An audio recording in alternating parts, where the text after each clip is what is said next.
We shall be known by the company we keep, by the ones who circle round to tend these fires. We shall be known by the ones who sow and reap the seeds of change alive from deep within the earth. It is time now. It is time now that we thrive. It is time we lead ourselves into the well. It is time now, and what a time to be alive. In this great turning we shall learn to lead in love. In this great turning we shall learn to lead in love. We shall be known. We shall be known by the company we keep, by the ones who circle round to tend these fires. We shall be known by the ones who sow and reap the seeds of change alive from deep within the earth. It is time now. It is time now that we thrive. It is time we lead ourselves into the well. It is time now, and what a time to be alive.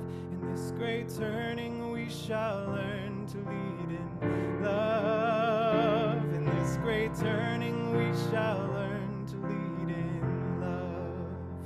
In this great turning we shall learn to lead in love. In this great turning we shall learn to lead in love.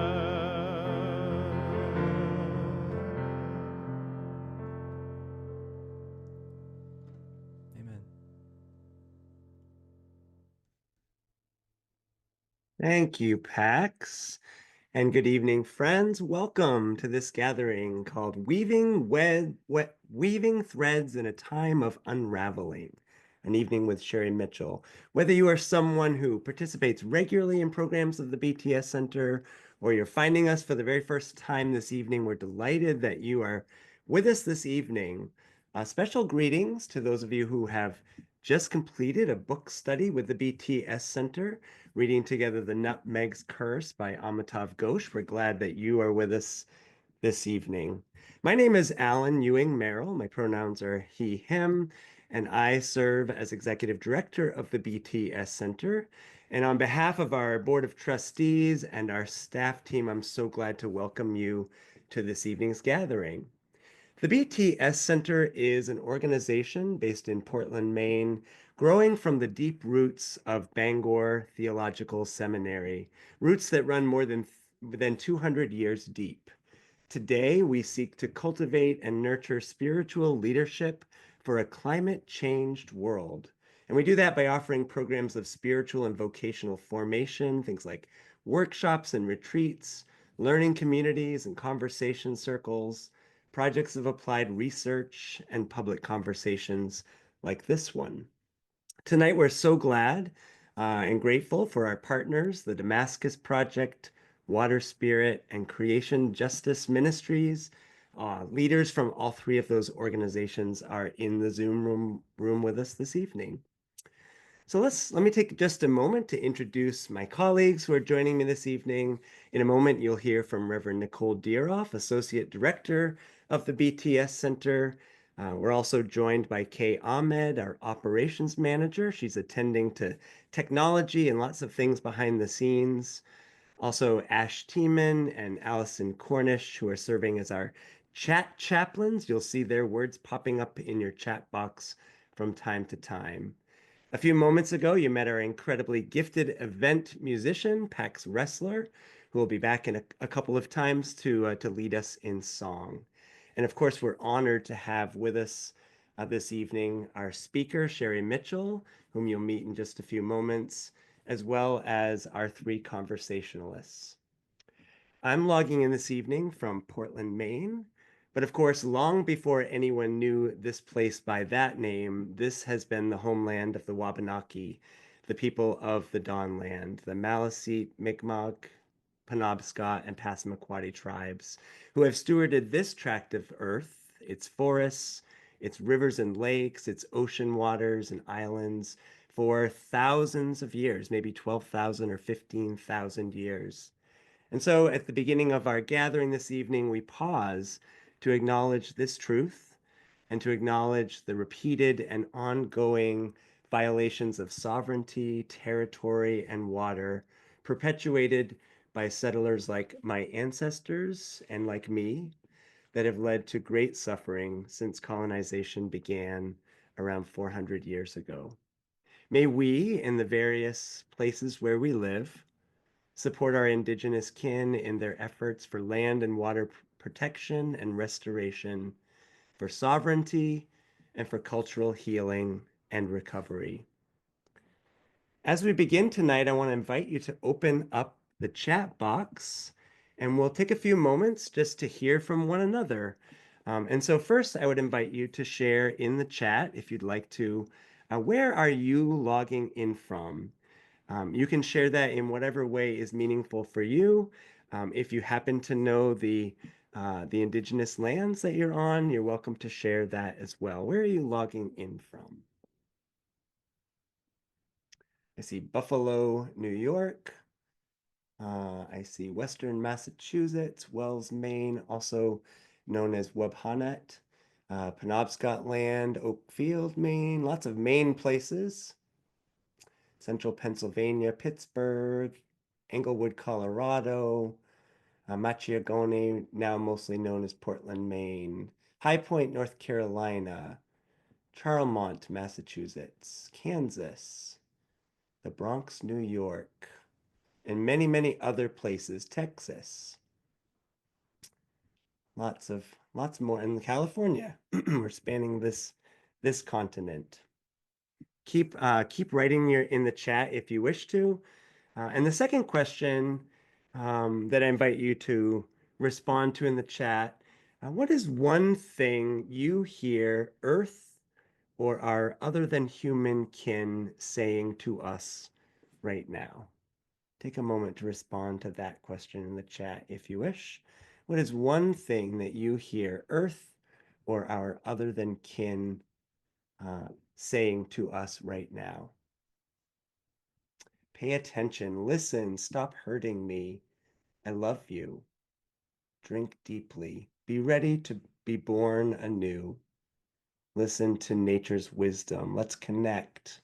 Please wake up. Listen to all your relations. Respect me. Slow down. Remember to be grateful. Stop and listen. Listen, be still and listen deeply. Remember your relatedness to Earth. Come home. Respect and gratitude, and many, many more responses. Thank you so much. And the last question in the chat, what would you want to say in response? So if the Earth and our other than human kin have a message for us, what would you want to say in response? I hear you. I care. I'm so sorry. I love you. I'm trying to help. Thank you. I'm listening. Remembering our relatedness. I am your kin. I will care for you. I'm going to try better. Thank you. Help me to listen. And many more responses. Thank you all for responding to those questions. And feel free to continue popping your responses in the chat.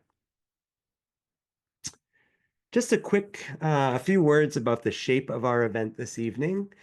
First, we're very much looking forward to hearing some wise words from our guest, Sherri Mitchell, in conversation with Reverend Nicole Deeroff from the BTS Center team.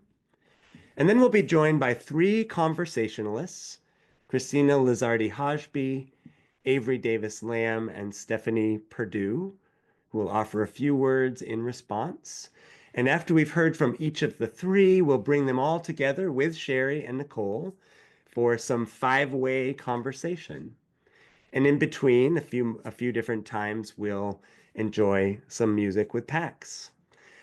Just a word about the chat. You're welcome to use the chat box to ask a question, to share a thought or a response to something you hear. And if you're someone who finds the chat to be distracting, you're welcome also to just close it down or simply to ignore the chat. That is totally your call. We may also decide to open and close the chat at particular moments.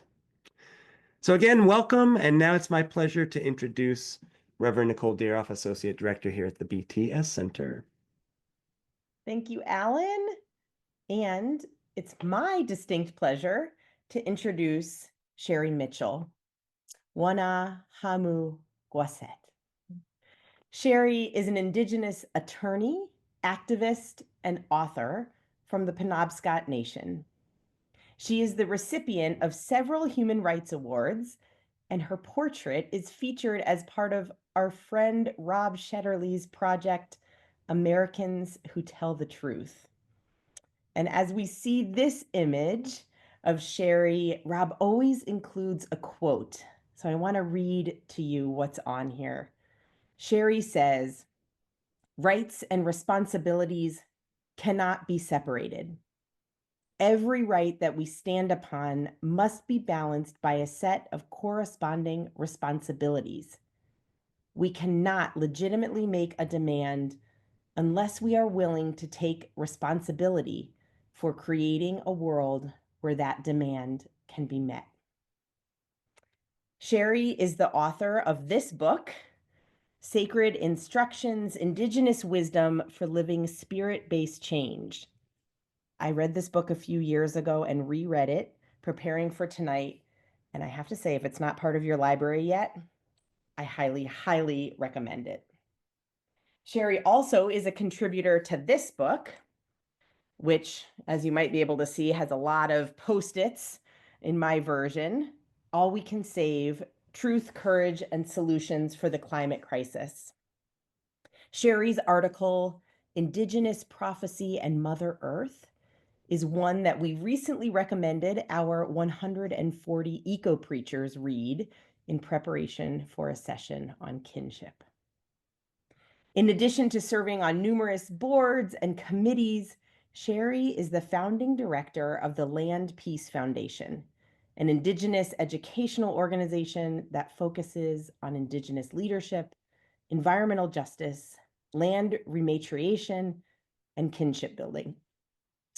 As an action building upon tonight's program, we hope you'll consider making a donation of any size to the Land Peace Foundation and their upcoming journey of peace and friendship. We'll tell you more about that. Finally, I'd like to share that Sherri's brother, John Bear Mitchell, has served as storyteller and teacher at several BTS Center programs. His presence and companionship, I would say, has truly transformed our community. And so, Sherri, we are so grateful to you for your work in the world and for your presence with us here tonight. Thank you. Thank you, Nicole. And if you don't mind, I would just like to introduce myself in my language to orient myself in place here. Kwe Pasidawin, hello everyone. Gwanude, welcome. Andalawisi wanahamu gwasit, Najio banawabskewi. Andalabama kawasus nil banawabskewi, Nagakakagos nil tibayik. Nalita Hazio and Diane. My name and my language, Wanahamu Gwasit. I'm from the Penobscot Nation. My family is Bear Clan from the Penobscot Nation and Crow Clan from the Passamaquoddy tribe at Tibayik. And I'm very honored and happy to be here with you tonight. Thank you so much for that introduction. I want to start with prophecy. So not everyone in this room identifies as a Christian, but many do. And those of us in the Christian tradition are familiar with the prophets in our scriptures. And for several of us who identify as progressive Christians, we will talk about being prophetic as speaking truth to power or something like that. But I feel like what you're talking about with prophecy is something unique, and Mm. it's something that you touch on in all the writing I've seen you do. So, how do you understand the concept of prophecy, and where do you see it applying right now? Mm. It's a big question. And I do want to just apologize to folks for my frequent movements and facial expressions. I'm going to try to do my best. I'm 5 days out of a pretty significant surgery, and so I'm a little bit uncomfortable right now, but I'm really happy to be with you. So I think to answer that question, I have to talk a little bit about time-space orientation. Mm, And so for most of the world, certainly most of Western culture, there is an orientation with time. There's time-oriented people. For many Indigenous peoples, we are not time-oriented people. We are spatially oriented people. So when I introduce myself and I say, who I am and where I'm from, I answer with one word, Banawapskawi, Banawapskek. So, that's the people, the place, and the water. And mm, so that saturation of that identity is rooted in the land, and held within those waters. And so there's this understanding of relationship in deep time with a place. mm, And so when we think about um, prophecy, we think about it in relation to that spatial awareness of being deeply rooted in place, because what prophecy is an understanding of the movement of time and the unfolding of events based on evidence and information that you are receiving through the movement of time. mm, And so being spatially oriented allows us to be situated in place, with time wrapping around us. So time doesn't move away from us in a linear fashion, forward or backwards. Instead, time encircles us. And so we are in connection with our ancestors and with future generations simultaneously, because they're not far away from us in the past or far away from us in the future in relation to linear time, but in relation to a circular aspect of time that spins around us spatially. So we are in connection with all of those who have lived and will live in connection to the space that we occupy. mm. And so when you're in deep relationship with place and time spins around you, you begin to recognize patterns within that time movement. Mm, A mm. lot of people, when they talk about hauntings, they talk about on this day at this particular time, this ghost will appear. Yeah. What that is time circling around. And when the time circles around you again and comes in front of you, if your eyes are open, if you're, more than your physical eyes are open, then you're going to see that move beyond you, move past your line of vision. You're going to sense it. You're going to feel it. You're going to hear it. There's going to be some connection with the movement of that energy of that situation in that moment that's moving around you in time. And so when I think about prophecy, I think about that. I think about that understanding of who we are and how we are related to life, as a collective connected throughout time Mm, by yeah. being rooted here in this place, whether it's Chwabanakiek, Wabanaki territory, or just, living here upon Niguskikdamik, Mother Earth. Mm, Have deep relationship with this place. And therefore, we have ongoing relationship with all those beings who have lived before and all those who will live. And so thinking about that connectivity across time, yeah. being connected to one thread of life, it's kind of like when you're a kid and you had those cans with a string attached and you would yell into the can and the vibration would travel along the string to the other can and they'd pick it up. If you know what you're attached to, that thread of life that circles through time, then you can listen and you can hear things that are coming from all directions. And so that's my understanding of the way that prophecy arises. Yeah. Relationship with prophecy is not, it's not a foretelling, Mm. it's guidance on these are the things that you may encounter. Wow. How Right. you choose to meet that moment is up to you. You bring all that you have and all that you know and all that you're capable of to that moment. And you don't just sit back. It's not a spectator sport. It's something that we're all being called to be actively involved in. Here's some guidance because you're going to be facing these difficult times. How will you choose to show up in that moment? What will you carry with you? How will you respond to those around you? Who will you choose to be? Yeah.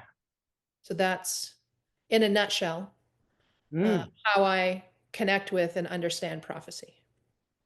Um, in the opening chapter of your book, what you said just made me think about this one line that I underlined twice, where you say everyone possesses the same ability to shed their illusion and see the world as a unified whole, simply by expanding their awareness and shifting their vibration.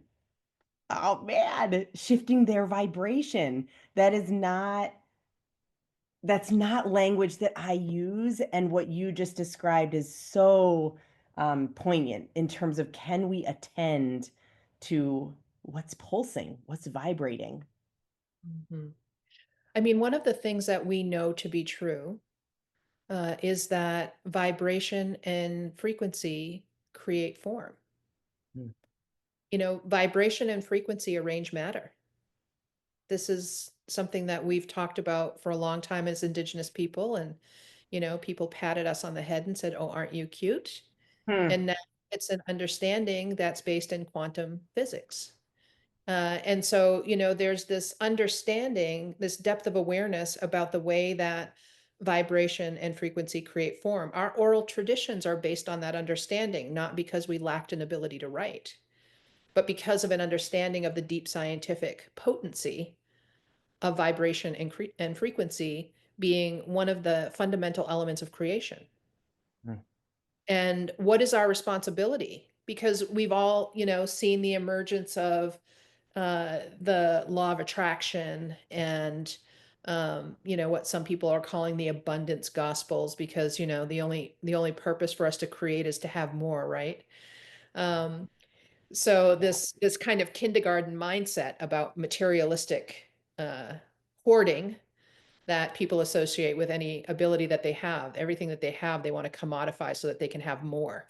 Yes. What is our responsibility right now in this time, in this moment, knowing that we have these co-creative powers, that we have the capacity to manifest, that our focus in this moment is of critical importance to the future that we are going to walk into. If all Yeah. we're doing is artfully describing the water that we're drowning in, we will never reach dry land. Mm. Mm.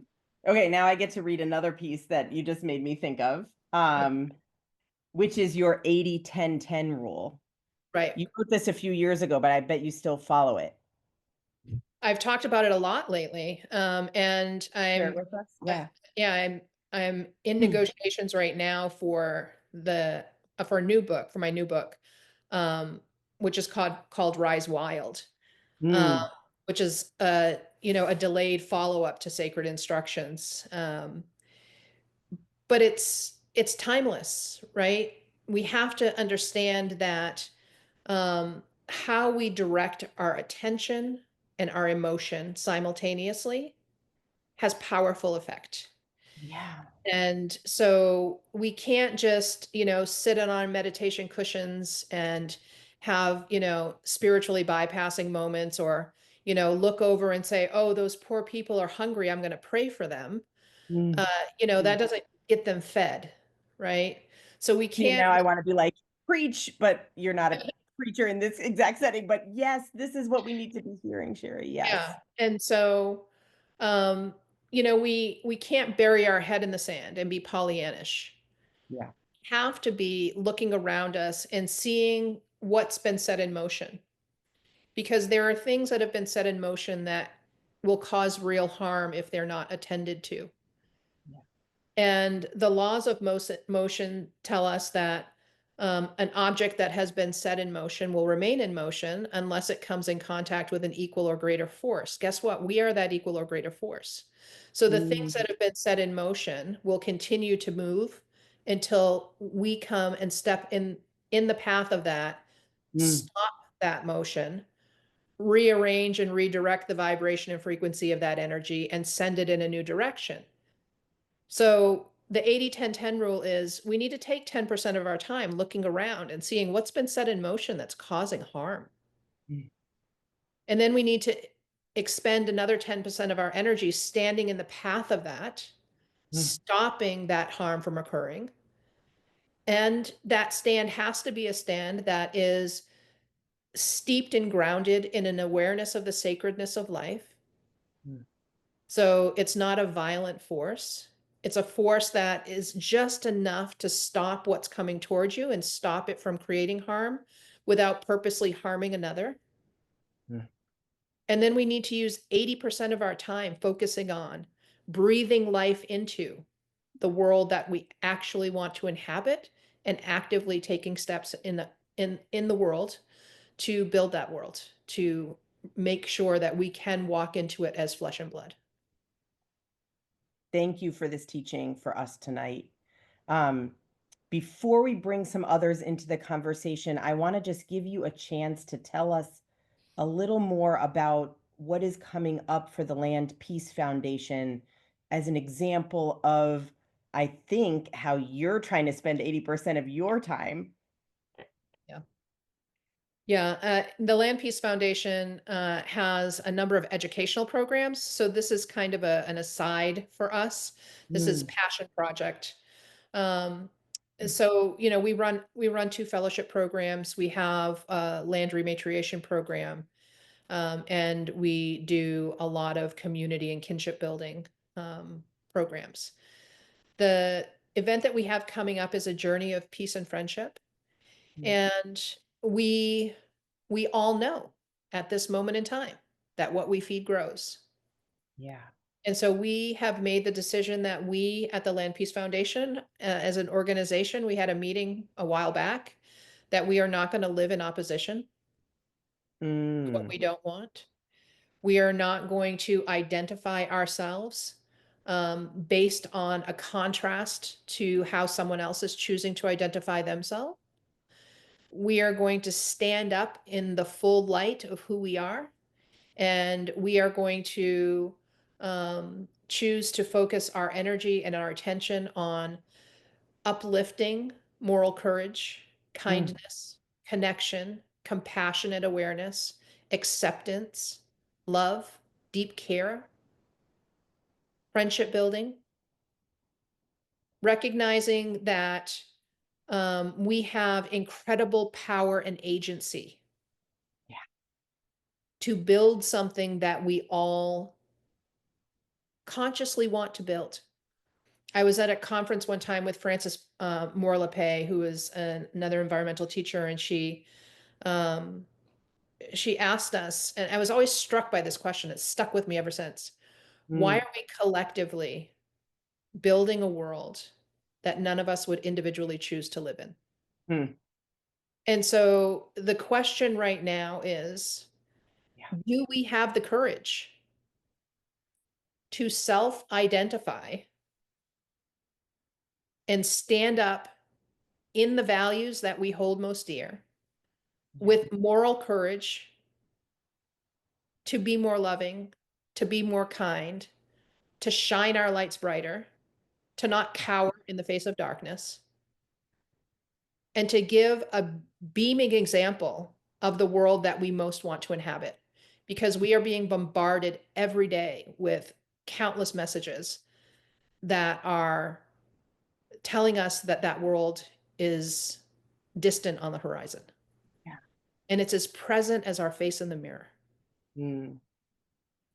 I am guessing if others are feeling the way I'm feeling, that was something that we actually really needed to hear tonight. So thank you so much for bringing that message.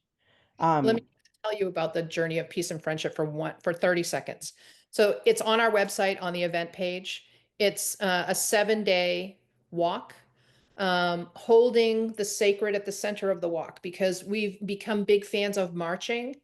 But we always walked historically for prayerful purposes. We walked for pilgrimages. We walked on sacred journeys. And this is a sacred journey. We are taking a sacred journey back toward our humanity. And so this walk is holding the core of that sacredness at the center of this 7-day walk. We're being joined by faith communities from across New England at this point. It's growing every single day. Yeah. We're putting links in the chat. You'll get links in the follow-up, and really the invitation, if you're moved by this conversation, is to donate to make that work possible. Or just show up. Or be part of it. Yes. We want everybody to show up. We want the light to be very, very bright. Beautiful. We're going to bring in some other voices. And Sherri, if you need to go off screen and move yourself and take care of your shoulder, please do that. But it is now my pleasure to more formally introduce our musician this evening, Pax Ressler.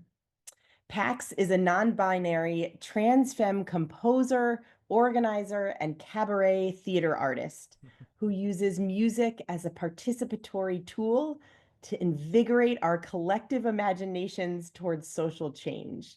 That's why we like hanging out. Pax serves as minister of music at Tabernacle United Church in Philadelphia, a community that served as my spiritual home for the 15 years I lived in Philly.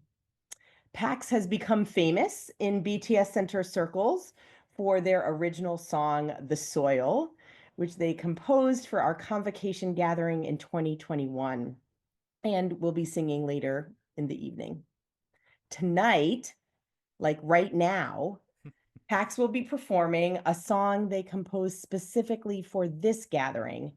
So I hope you enjoy the world premiere of Woven Again. Pax. Thank you, Nicole. And thank you for inviting me to write a new song. I've had the privilege of sitting with the themes of this gathering with input from staff members at the BTS Center and in sitting with your essay, Sherri, in All We Can Save. In particular, I'm sitting with the piece where you share about the 7 fires prophecy, where you write, "We have reached the point of choice where the light-skinned people will choose, take the path of unity and peace, or stay on the current path and destroy themselves and countless others with them." End quote. And this song is my attempt to write to the hope that all settler colonists like me will choose the path of unity and peace in repairing harm towards Indigenous peoples, the earth, and all beings, and working to put ourselves back in right relationship with all. This song asks God to accompany us as we take a sacred journey back towards kinship.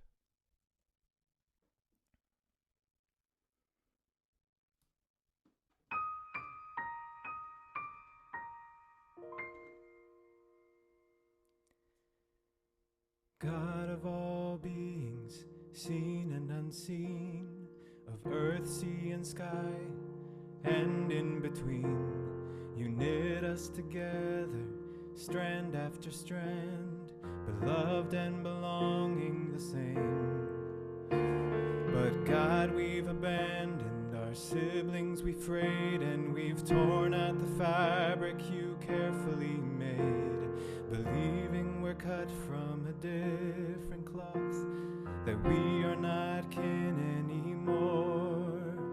Can we be kin again? Weave us, God, thread by thread. Forgive us the self-centered lives we've led. Sew back together what's torn apart. You said it's not too late to start.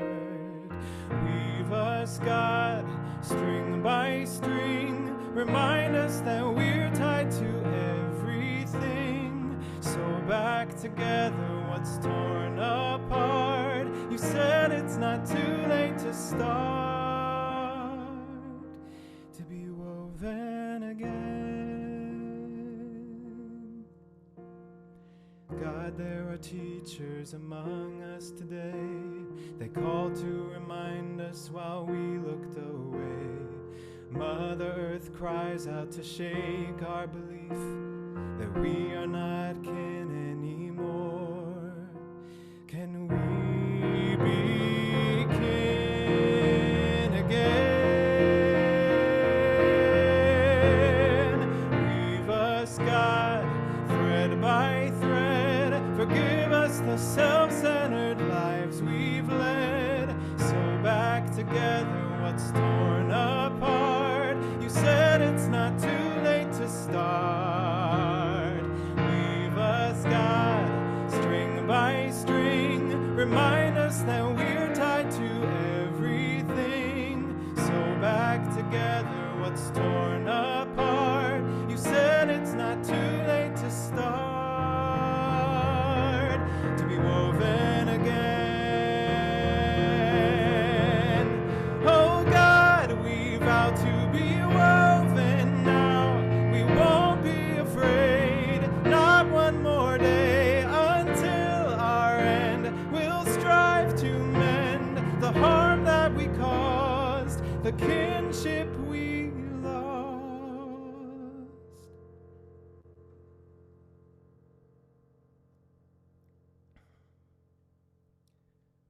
Weave us, God, string by string. Remind us that we're tied to everything. Sew back together what's torn apart. You said it's not too late to start, to be woven again. Weave us again. We will again.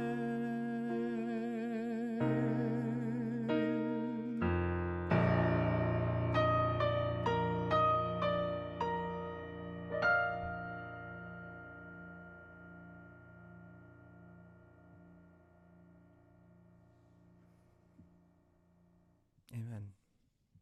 Amen. Amen. Thank you so much, Pax, for that profound moment. I invite you to use the chat to offer your own expressions of gratitude, appreciation, whatever it is you might want to say in this moment to Pax, or to use the emojis, the reactions on the Zoom profile as well. It's time now that we're going to kind of transition and hear from our three conversationalists. So first they will respond to what they have heard in Sherri's words, and then they'll pose a question. You who are listening are also welcome to share your own responses and questions in the chat at this time. Nicole and Sherri are listening, and we'll have an opportunity to respond during the next segment of our program. So first I want to introduce Reverend Dr. Christina Lizardi-Hajby, who serves as Associate Professor of Leadership Formation and Director of the Office of Professional Formation at Iliff School of Theology in Denver, Colorado, where she also coordinates the Certificate in Latinx Studies for the Iliff University of Denver Joint PhD in the Study of Religion. An ordained minister in the United Church of Christ, Dr. Lizardi-Hajby is the author of Unraveling Religious Leadership, Power, Authority, and Decoloniality. Her interests, among others, include organizational leadership, liberative theological and post-colonial approaches to ministry, and young adult spirituality. So welcome, Christina. Welcome so much. Thank you for having me. And Sherri, what wonderful wisdom you have shared with us this evening.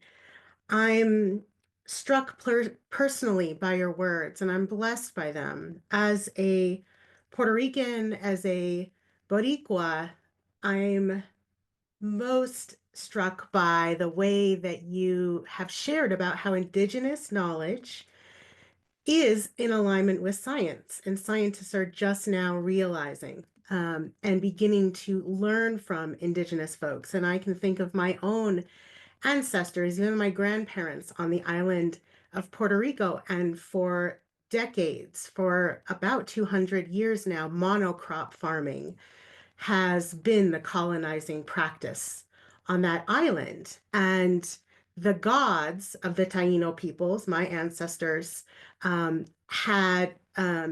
named after weather patterns or had expressions of weather patterns. So Yurakan is the god of hurricanes. And the farming practices and the way of living was adapted to the will and the needs of the gods. So instead of monocrop farming, there was deep wisdom in how farming was done. And so as a result of that, and a result of colonization, that wisdom had been lost for many years. And just now, scientists are starting to recognize that the ways of farming that Tainos have had on the island for millennia are indeed the best ways to preserve the land, to preserve the people, and to help life thrive. So for me personally, those words in that essay that you wrote was a blessing. In addition, though, I'm also a theological educator and a Christian, and I'm really struck by um, you're talking about and you're writing about no separation between ceremony and our daily walk in the world. And in talking about what we do matters and what we do is relational, it is relationally based. In my own work, I talk about the self, which has been ruined by Euro-Western Christianity and lifted up to be something that is separate, that is alone, and that if someone is successful, they must be doing it on their own. They must be pulling themselves up by their bootstraps. And in my own work, I do talk about how the self is only made in relationship. We are only and we are always becoming in this sort of spatial reality that you call us toward in relationship, in relationality. And so my question for you is, how might we begin to reweave or reconnect ourselves as relational beings? And more deeply understand and practice that we are actually continually becoming ourselves through that sense of relationship. Thank you so much, Christina. We are only ourselves in relationship. Thank you. Next, we'll hear from Avery Davis Lamb, who serves as executive director of the Creation Justice Ministries, one of our favorite partners. The mission of Creation Justice Ministries is to educate, equip, and mobilize communities and denominations, congregations, and individuals to protect, restore, and rightly share God's creation. Avery brings a background in both ecological research and faith-based environmental organizing, and a passion for equipping religious communities for the work of building climate resilience and adaptation, with emphasis on the virtues of climate hospitality. Welcome, Avery. Alan, thanks for the introduction. Thank you, Sherri, for brilliant remarks. Thank you, Pax, for that moving song. By way of further introduction, I want to share with you all that I'm coming today from the Third Fork Creek watershed in the land of the Eno, Shikori, and Occaneechi people in what is now called Durham, North Carolina. And I'm also coming with a question that I have been holding, and we've been holding at Creation Justice Ministries for a few years now, which is how can churches and Christian communities engage in concrete acts of restorative justice with Indigenous communities? I was so struck in Nicole's introduction of Sherri and the artistic that portrait of Sherri and the Americans who tell the truth and the importance of truth telling in this moment. We a few years ago, as a part of Creation Justice Ministries, had a project called Truth, Healing, and Repair. that is coming out of the truth, healing, and repair movement in California with indigenous communities, but is also kind of a new iteration of what, in some instances, is called the truth and reconciliation movement. But I think healing and repair comes out of this recognition that reconciliation can't happen if conciliation hasn't happened, right? And so what we really need is healing and repair. This is really connected to a quote that struck me from Sherri's essay in All We Can Save, where she writes that our action together will require non-Indigenous people to stand with us and ensure that our lands, waters, and ways of life are not further eroded by government and industrial intrusion. And what I read that Sherri's getting at here is that the work of coming alongside Indigenous communities in conservation, protection of lands, and environmental justice can be the site of healing these deep spiritual wounds, reweaving the threads that have been unraveled throughout the course of settler history in the United States. So, as an outcome of these questions that we're posing at Creation Justice Ministries and our work together, we just released a resource a few months ago of the same title, Truth, Healing, and Repair. And in that, we open it by taking the story of Zacchaeus, which I'm not going to tell right now, not enough time for that, but some of you may be familiar with that, and reading Zacchaeus' story as a story of restorative justice. And in particular, the work of Zacchaeus after his calling from Jesus to engage in 4 concrete acts, and there's 4 R's here. And they're the same acts that I think we are being called to right now, we as Christians, in our solidarity with Indigenous people. And that's remember, repent, repair, and reimagine. And there's questions that come with each of these 4 R's. For the work of remembering, how might remembering the harms of colonialism, remembering who we truly are, and remembering stories of God's liberation help our faith communities move toward repair? For repenting, how can those of us who are in positions of power or born into privilege come down like Zacchaeus does in a spirit of repentance and humility? For the work of repair, how can we participate in actions of repair that move beyond repudiations and apologies of the harms of colonialization and toward reparations and work to address the underlying systems of violence? And then finally, reimagining. How can our actions of truth and healing lead us to reimagine the world as it could be, disrupt structural oppression, and contribute to unknown ripple effects of wider healing? And so, Sherri, my question for you is a question of imagination. And it's also a question of togetherness, because I think just as coming together around conservation projects can be a place of healing, coming together around the work of imagination, I suspect, might be a place of healing. So my question is simple. It's just, how do we need to imagine together? Thank you, Avery. Remember, repent, repair, and reimagine.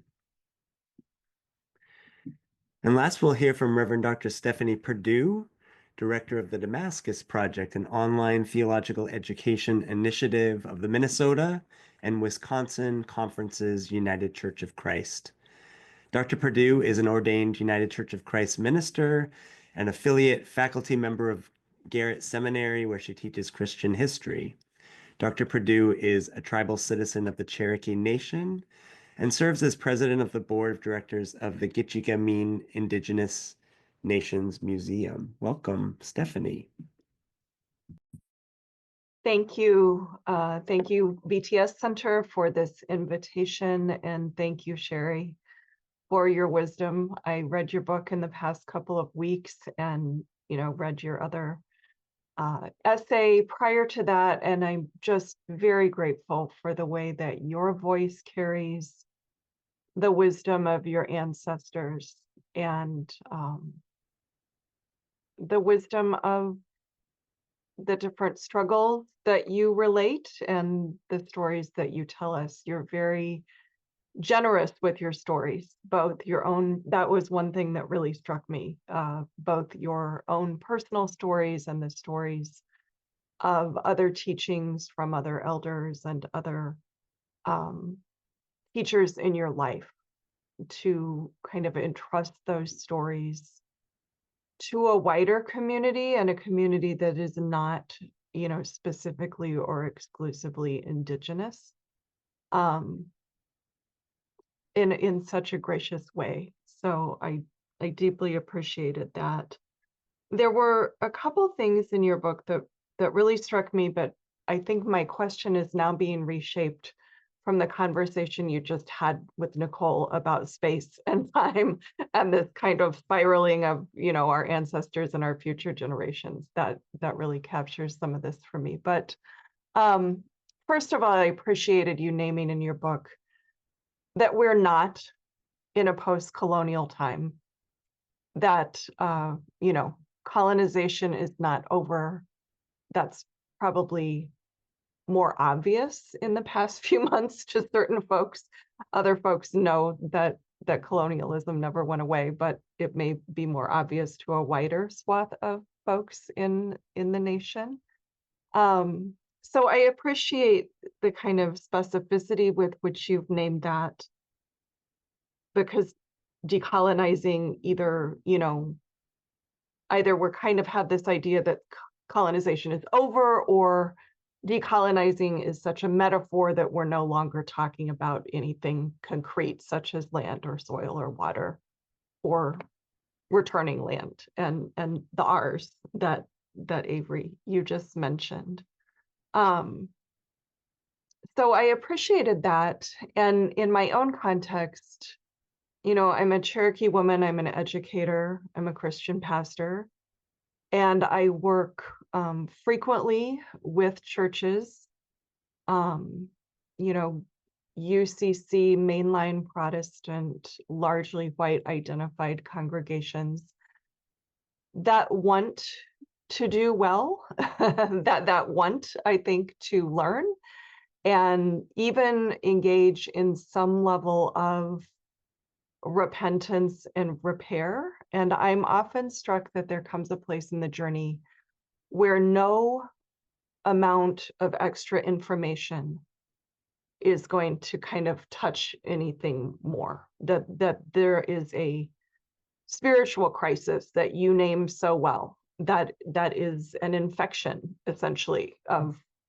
colonialism, that is a fever. It's something that has to be treated spiritually, not just through the lenses of advocacy or education, as important as those are.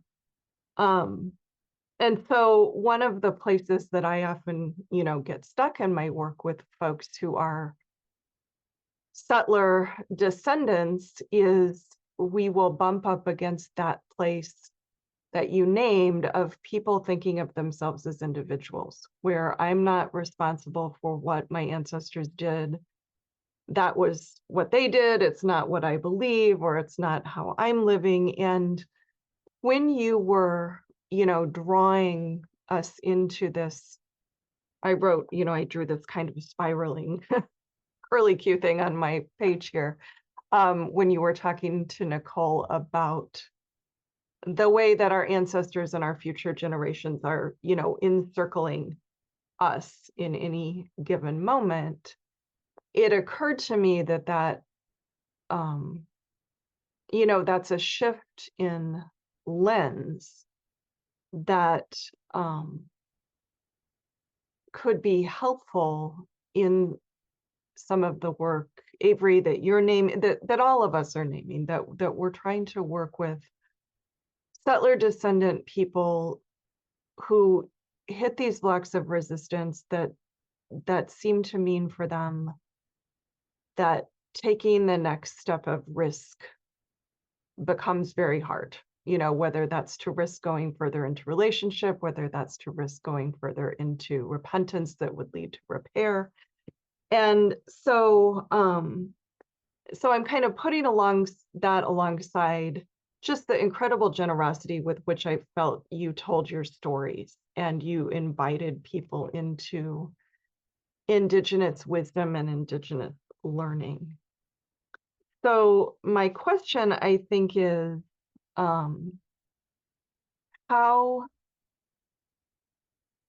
do you kind of name or see that spiritual crisis in the work that you do? I mean, you're working with the Land Peace Foundation, you're bringing together this kind of multi-faith audience to take this pilgrimage walk, to do ceremony, you know, you're inviting people into ceremony. You know, what are the resources in that work that kind of don't jump to being too quick to avoid the hard work? Or I think kind of invite people into what I see as sometimes there's a move to kind of cultural appropriation, or this kind of, you know, sideways little dance step where we no longer kind of have to be doing this deep spiritual work ourselves or as a community. So I'm not sure that that's abundantly clear, but that's where you've led me. That's where your work has led me tonight. Thank you, Stephanie, and thank you, Christina and Avery as well. And now we're going to turn it back to Pax, who's going to lead us in some music. And if you've been holding a question or a comment and you haven't shared it in the chat, this would be a great time to do that now. Pax. Thank you. I'm going to share the song "The Soil," which was written in 2021. And if you know this song, I hope you'll sing it with me and we can sing together. And even if you don't know it, I hope we'll learn it together and you can sing it as we learn it together. This song was born out of reading about Indigenous wisdom around kinship systems, the deep knowing of all beings, animals and plants around us, the kind of kinship that brings each of us to life, greater and deeper connection to all beings.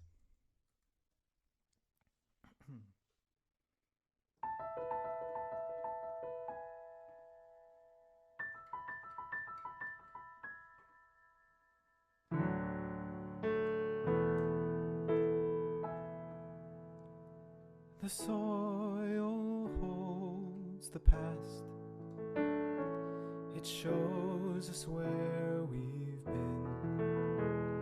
The soil unfolds our history and knows where we begin. The soil nurtures life. It grows all that we need. The soil unfurls a mystery and sows a sacred seed. God, let it grow in me.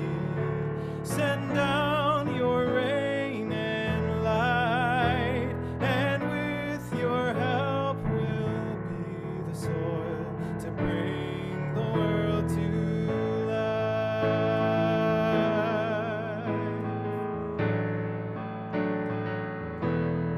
Bring us to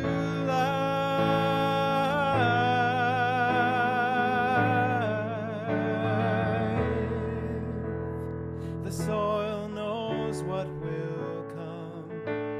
It's known it all along. The soil can hear the distant hum of restoration song. The soil contains our hope. It pushes out green shoots. The soil proclaims the antidote is growing deeper roots. God, let them grow in me. Send down your rain and light, and with your help we'll be the soil to bring the world to life. God, let them grow in me. Send down your rain and light, and with your help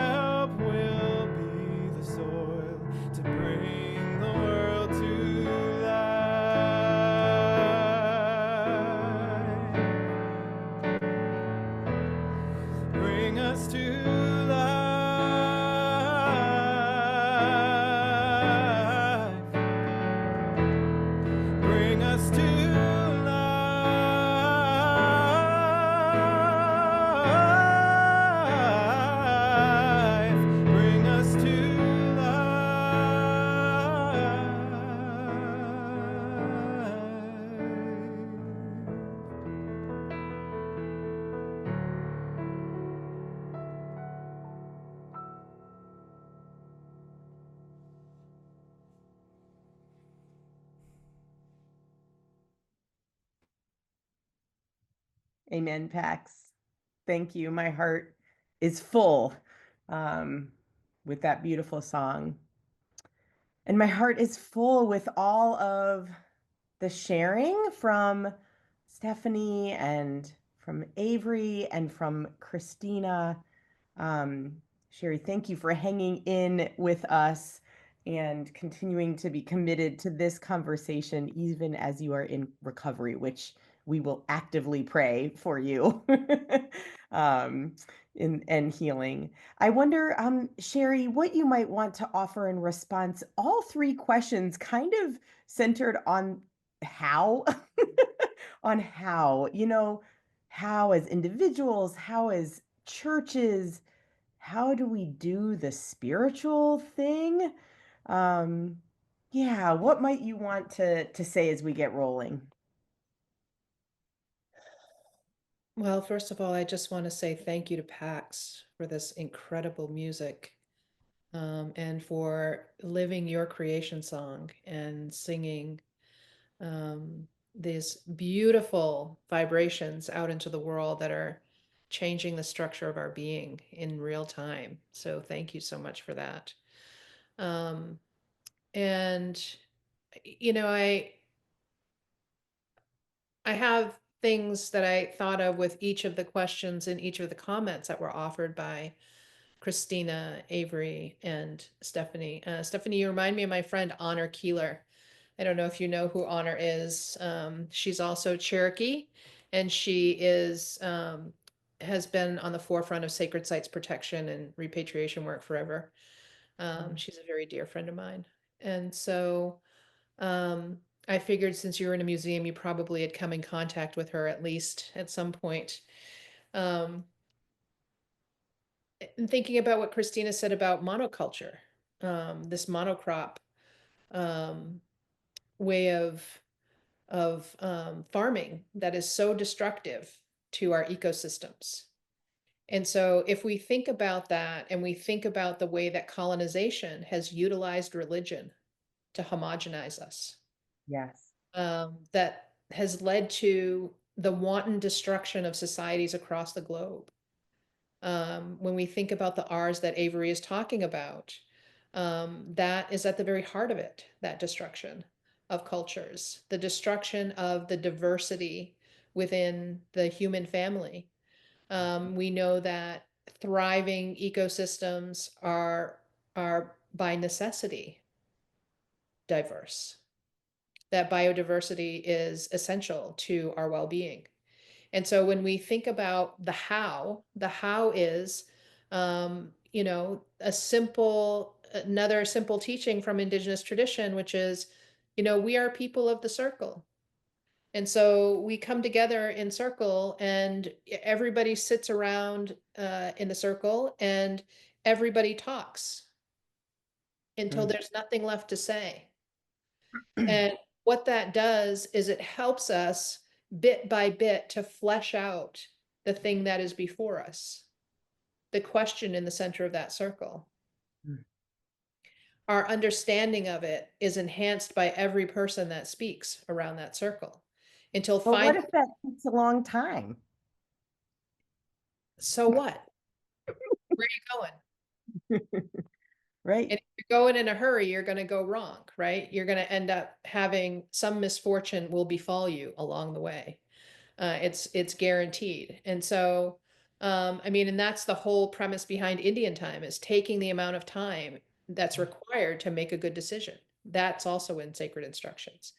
But being able to make a decision with all of the information available to us is something we have denied ourselves for millennia, because we have been ruled by those who feel that their one point of view is superior and dominant.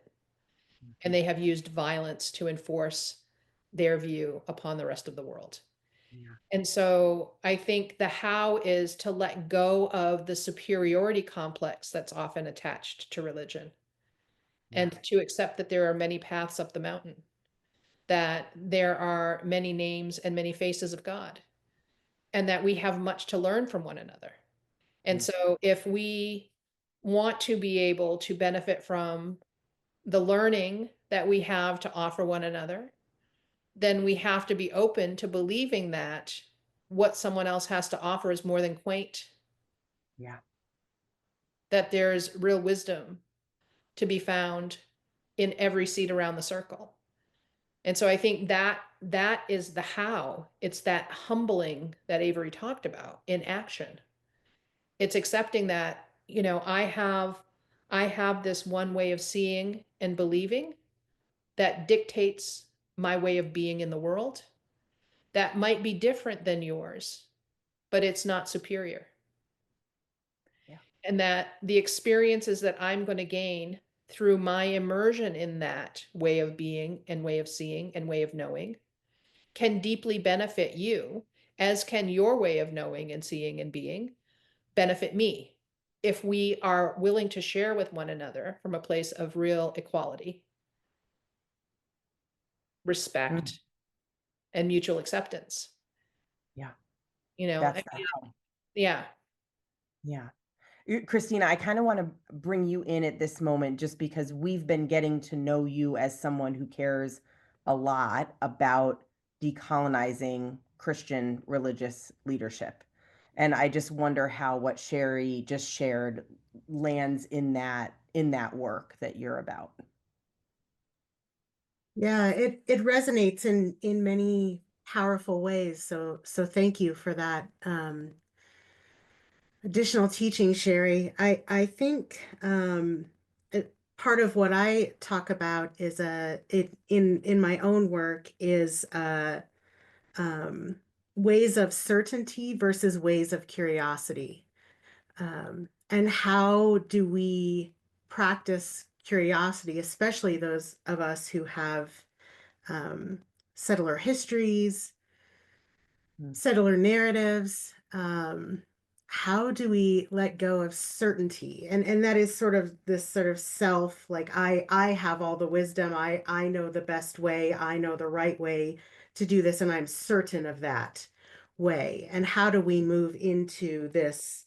Well, no, I have a piece of wisdom to share. I have a part of it, and that's where the relationality comes in, because for me, in my own understanding and practice of leadership, actually what I say and do is incomplete in some ways. It's not complete unless the whole is around me. And so I actually need the whole. I need the whole gathered group or church or group of leaders together in order for us to come to a way or a solution or a decision or a path that is complete, that is the right path. And I think that curiosity, that humility needs to be cultivated in all of our religious and secular spaces. And that line between religious and secular is very thin, and I think is often one and the same. And I think we as Christians historically have called something sacred, and not just secular, but we've called them profane. And they're not profane. They are actually deeply sacred as well. And we've done that, we said the land must be tamed because it is wild. The land must be, the land is profane. Our bodies are profane. How dare we, taint our bodies in certain ways? And that sort of Christian language has carried us in really difficult and life-denying ways for us. And so how do we reframe that whole theology or understanding of ourselves as Christians is part of that cultivation of curiosity and humility. Yeah. Yeah. Can we go back to that for a minute? Yeah. Um, I think that's interesting, because the way that we communicate with one another defines how we enter into relationship. It defines the type of relationships that we have. And one of the things that we have to realize about the language that has been passed forward is that that language has been attached to ideology of conquest and domination. that language has been attached to a deep sense of superiority, and that there has to be a willingness, as you said, curiosity for stripping away the language Hmm. to find the essence beneath the language of what was being conveyed. And so I think that with any spiritual text across the spectrum, that there is clear, inspired, inspirited teaching, and there is clear, egoic ranting. And I think that discernment is really, really important when we are trying to understand what is being said in the holy books that we refer to. And I think that that's true of any spiritual belief, any way of life. And so, we don't say, I don't say I'm Christian or I'm Buddhist or I'm Jewish. I say that I'm Skijinui and that my way of life is Skijinui Bamasawagan, that who I am and the way that I live Hmm. and what I believe, the essence of my being, are not fragmentable. They are not separatable. That I am not someone who lives according to a sense of value 1 minute and puts those outside the door when I walk into some employment office. That I bring all of myself, all of my values, my wholeness, the fullness of my being into the moment that I am living in, which is what you talked about earlier, Christina. That we have far too often fragmented ourselves in order to be acceptable to whoever it was we were in front of. We learned to do it very young as children. We were taught to perform for our grandparents or for our parents' friends, or even for our parents in order to get affection and approval. And so if we want to um, gain the approval of our highest truth, when we look ourselves in the eye, if we want to truly be able to look through that lens deep into our own being and see our maker, then we have to be removing all of the masks that we've been wearing that have blocked us from our own truth. And when we fragment ourselves, we fracture our souls. When we leave our values at the door, we have to then pick them up when we leave and think about all of the things that we did when we were absent of them. And so, that's part of the problem with the world that we're living in today, is that people are lacking the moral courage to do what is right, to be whole beings, to bring all elements of themselves to the table when making decisions, regardless of setting. And that's something that we want to return to one another, is the space to strengthen that muscle of moral courage, not in a way of domination or superiority, but in a way that encourages the very best of who we are in the heart of our being. Yeah, thanks. I'm thinking about the circle image you put forth to us, and wondering, Avery, as someone who works with a ecumenical group of leaders, which means Christians of different flavors who at times are gathered around a table or in a circle and trying to stay together when there's quite a bit of opportunity for fracture. And in the chat, one of our friends here who also is involved in ecumenical work, is really wondering what we do with kind of the Great Commission and Christians who are bringing clinging to that as their identity, in hope to convert or to save. This this is really tricky when it comes to a ecumenical table. So anyway, Avery, I'm just wondering sort of how, yeah, the new questions that you're wondering as you're listening to this. Yeah. Well, following the conversation about the Great Commission in the chat has been fun. Um, Briefly, there's kind of two things that are coming to mind in this. And that's in this conversation about humility, it's both, as you said, Sherri, about recognizing the places where we're different. But, when I operate in ecumenical spaces, it's also about how are we similar? And I actually think that maybe that's the next step in decolonization is the violence of colonization has been such an emphasis on the differences between Christian religion and indigenous religion and spirituality. But fundamentally, I think we Christians have forgotten that we are all people of faith. We are all people of the spirit.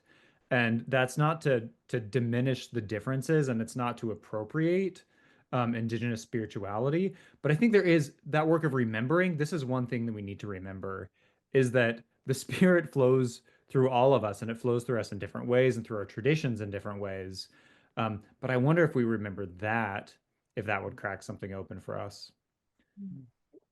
And then one thing on the Great Commission thing, and I have no idea what the answer to that is, but I think I remember this verse because I grew up Southern Baptist and memorized it, and it's go and make disciples of every nation and baptize them, and I wonder if there's something about the connection with discipleship and baptism that the discipleship may be in the way that Jesus discipled Zacchaeus, like we talked about earlier, but baptism is also an act of being reborn in the waters of life. And so if we read the Great Commission through the light of baptism and being reborn through the waters of creation, what does that mean for us? Thanks. Stephanie, I want to bring you in here and then make space, Sherri, for a final word. But first, Stephanie, I'm wondering if, as you've been listening since asking your question, if anything has come to you, well-intended settler ancestors. Yeah, I'm one of those. And you just spoke to there's like a point where our cosmology can't take in. I mean, as Sherri's describing a different way of understanding time, it is insanely beautiful to me. And I know that it is, that is not the way I understand time for a loss, so, anyway, I guess I'm wondering if you've had further thoughts on your own question. Well, I think I go back to really resonating with Sherri, what you were saying about time and space and the spatial relationship and the ancestral relationship to a particular land. And, obviously for many Native nations now, upon removal from, like my family is from northeastern Oklahoma via the Trail of Tears, the Long Walk, not, in place in the Smoky Mountain region of the United States. And I live in Illinois on Potawatomi ancestral land. And then, we have a whole population of people in this land now who have land-based roots elsewhere, but some of whom with settler ancestry have lived, in certain locations for, possibly up to 5 or 6 generations. And so I'm just really going back to you're kind of not bracketing time, but placing time spiraling around space, around land and space, and wondering if there is potential there that helping people while needing to do work of repentance, also befriend and become aware and related to the space and lands upon which they are living, which includes understanding what happened to the indigenous nations that may have been living there or still are living there. So this question, I think, of space and relatedness to land is just continuing to surface for me in that, related to the conversation you had earlier with Nicole. Well, thank you for circling us back. Thank you for circling us back. And it is what you're saying is sparking my imagination. And so I'm kind of reminded of Avery's question around imagination. And I'm also really living with Christina, kind of echoing your words, Sherri, about ceremony and our walk in the world as one and the same. That, you know, I think Christina, you even spoke further of like the secular and the sacred, the secular and the sacred separation is a false understanding. So much richness from you conversationalists. Sherri, thank you for being with us this evening. And, you know, this is an opportunity. What's on your heart at this moment? And we're listening. If there's a call, if there's a blessing, if there's if there's something you want to say to this whole gathered Zoom room. How much time do I have? Yeah, take 2 minutes, take 3 minutes. Yeah. 2 minutes, all that. All that. I know Uh, it's abundant. yeah. Well, I think that, you know, I oftentimes have been a great studier, student of world religion for a very long time. And I often think about this moment of demarcation, where we have been told about this notion of original sin and having that connected to Eve eating an apple. And the real original sin in that moment was seeing themselves as other, seeing themselves as something other than the rest of the beings in the garden. This belief in separation. And for me, that is the root of our delusion. It's the root of our departure from our own sense of sacredness, from the awareness that we have of our interconnectedness, interrelatedness, our deep entanglement with all other life. And so, I think that if we were to work toward one thing for the rest of our lives, that would move us all as a species toward greater evolution of our consciousness, it would be disavowing ourselves of that illusion of separation. And so I'm hoping that as we navigate our way through these challenging times, because what's happening right now is retrenchment. We're seeing deep retrenchment as we're standing on the precipice of this evolutionary leap in consciousness as a species. And we are prepared to leave one age behind. And as we're standing there, aware of our positionality related to this leap of consciousness, we have to remember our capacity for determining the direction of that leap. And if we want to be able to move toward greater awareness of our oneness, which is not sameness, sameness and oneness are not equal. That's a very important point. But if we want to move toward oneness, where we're cycling in all of the diverse aspects of our ecosystems, we have to let go of this illusion of separation, so that we can truly stand shoulder to shoulder, hand to hand, so that we can see each other eye to eye, share life with each other breath to breath. and connect with one another heart to heart in the ways that we were meant to. And so that's my deepest hope for this time. As Pax said, hopelessness is not an option. It just feels weird. And we owe it to ourselves to remember who we truly are and to reconnect ourselves with the truth of our own being.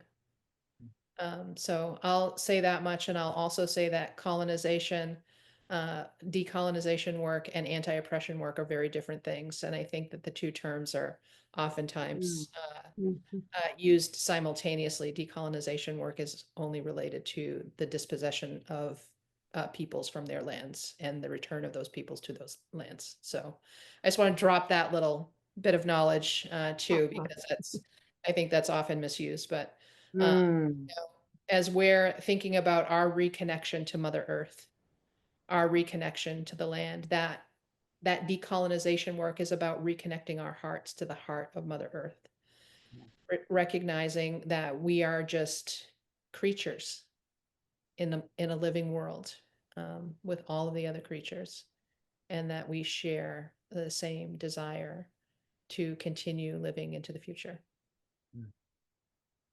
Thank you, Sherri. I invite any of you gathered, if you are receiving that message, just to put your hand on your heart if you are receiving that message from Sherri this evening, as we sense oneness across the internet this evening, with gratitude for all of these leaders.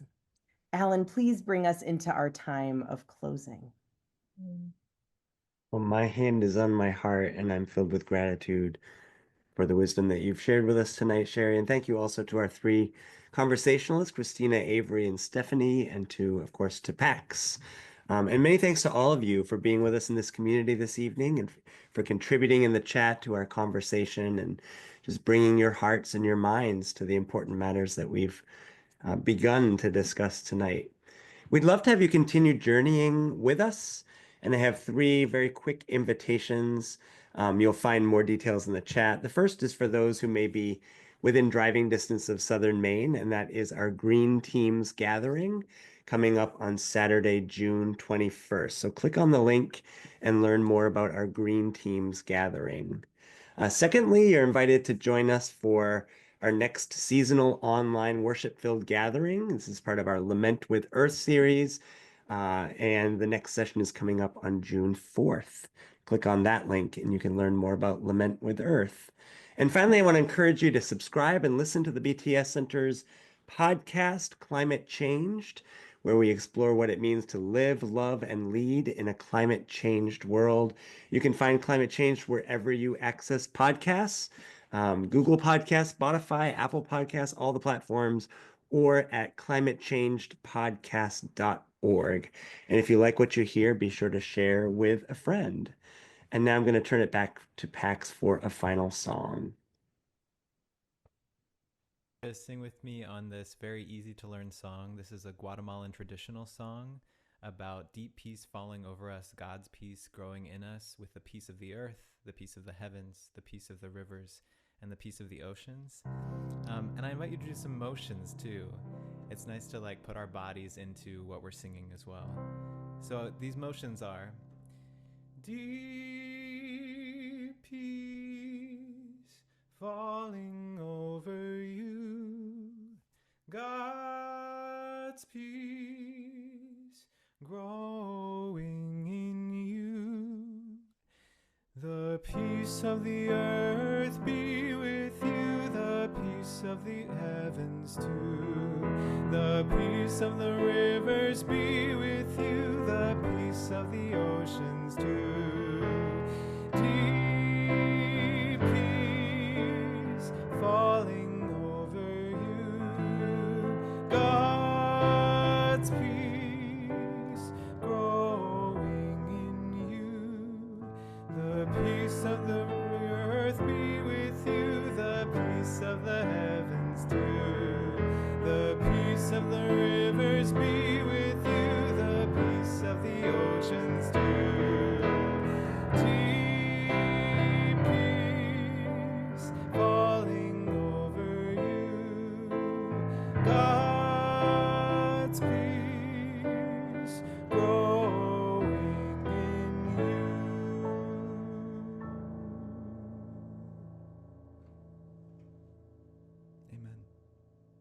Amen.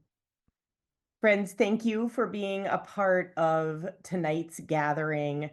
Should you feel comfortable, I'm now changing the settings so you can all unmute yourself. I invite you to go onto camera view, not camera view, gallery view. I invite you to go onto gallery view, unmute and say good night, God bless, whatever feels right to you in this moment, and we'll have a bit of closing chaos.